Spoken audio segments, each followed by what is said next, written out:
right. Hey, Belmont friends. And I guess for you guys, it's a happy Wednesday. For Amy and I, it's a happy Friday when we're recording this, and hence my Belmont gear. This is Dave from Counseling Services.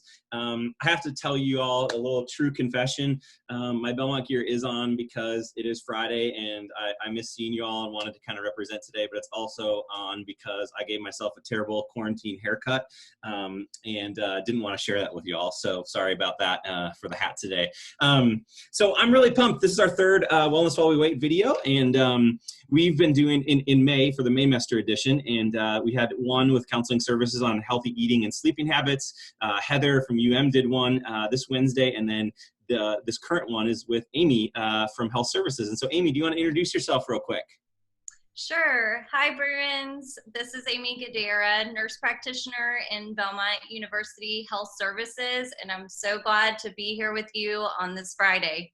Yeah.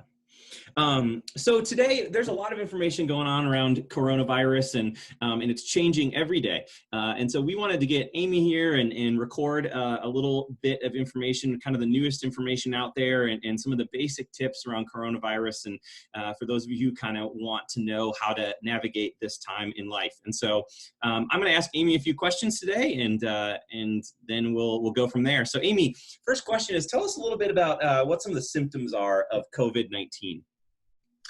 Yeah, so the symptoms of COVID-19, as of right now, what we're looking for are cough, shortness of breath or difficulty breathing, fever, chills, muscle pain or muscle aches, sore throat, and also new loss of taste or smell. So as of right now, those are the symptoms that we are looking at based on the CDC recommendations. Okay. Tell us what, like, when you think about this, and maybe if we're not sick, but we're just kind of living in this season of life, what are some good health practices to continue during this time? So some good health practices are going to be, really honing your basic hygiene skills. So that would be hand washing is a very important one. So washing your hands frequently and often using soap and water. You can also use hand sanitizer. There is a little bit of limited availability in some places with the hand sanitizer, but soap and water works great. And also practicing your cough and sneeze etiquette and keeping that going. Showering, bathing regularly, brushing your teeth, flossing, just keeping up with your daily hygiene activities that you would normally perform. Sure. Tell us a little bit about social distancing and why that's important. So social distancing is a term I think many of us are becoming more and more familiar with. Yeah. So it really speaks to avoiding mass gatherings, avoiding being in large groups of people. So also just making sure that you're, aware of your surroundings, that you're keeping at least 6 feet apart between yourself and another person. And so that's something that is highly important as we move forward in this time with coronavirus. Sure. Tell me, Amy, I've sometimes wondered about the face masks, and tell us a little bit about why those are important. Right. So when we think about face masks, we often think about the mask actually, protecting ourselves. In this case, we want to wear face masks to protect those around us. So that would be our family, our loved ones, our friends.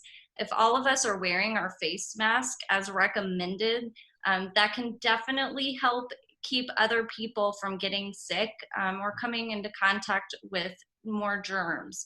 And that will also help people who are more vulnerable, who also might have other health conditions. So it's something everyone can do, and that will help the people around us, and that will help our community. Yeah.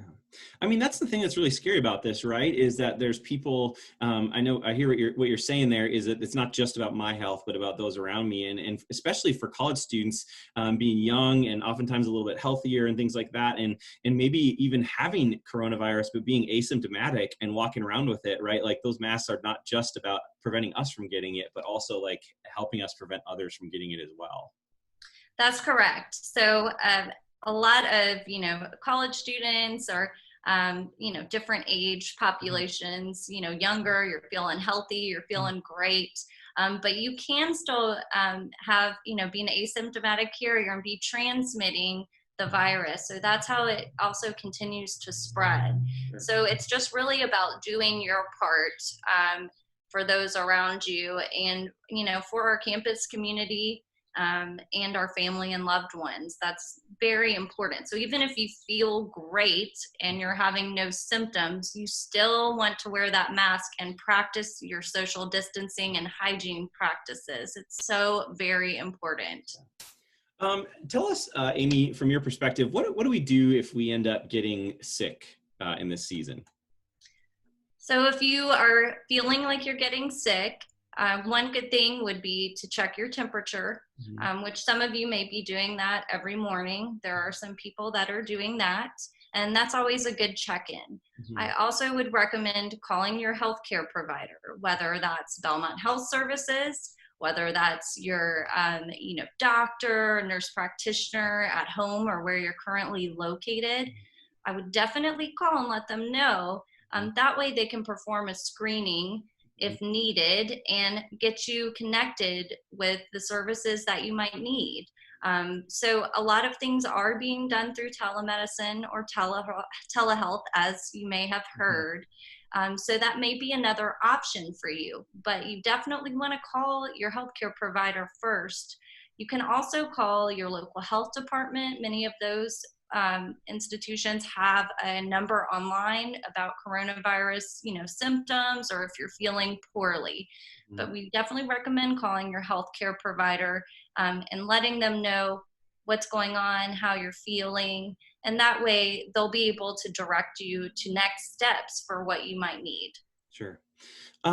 So Amy, thanks so much for being here today. And for those of you who are tuning in and are like, wow, you guys covered a lot of ground super fast. I bet there's a lot more to know about this. You are absolutely right. There's so much to know about this. And so when Amy and I were preparing for this, she sent me a number of really helpful resource links from the CDC to the Department of Health to Nashville COVID-19 response resources. And so we are going to have the person who edits this and puts this up on YouTube, we're going to have them add those links for you to access at any point if you want more information. And again, please check in with those regularly. This information is changing as we get more information and more research is being done. And so checking in on that somewhat regularly is going to be a really helpful resource for you. And so, Amy, thanks so much for joining us. Yes, thank you so much for having me. I hope everyone stays healthy and well. And if you need anything, let us know. We're still here for you. Sure. Thank you. And yeah, Belmont folks, we miss y'all and hope you are having a great spring/early summer here. And we look forward to seeing you hopefully soon. Take care.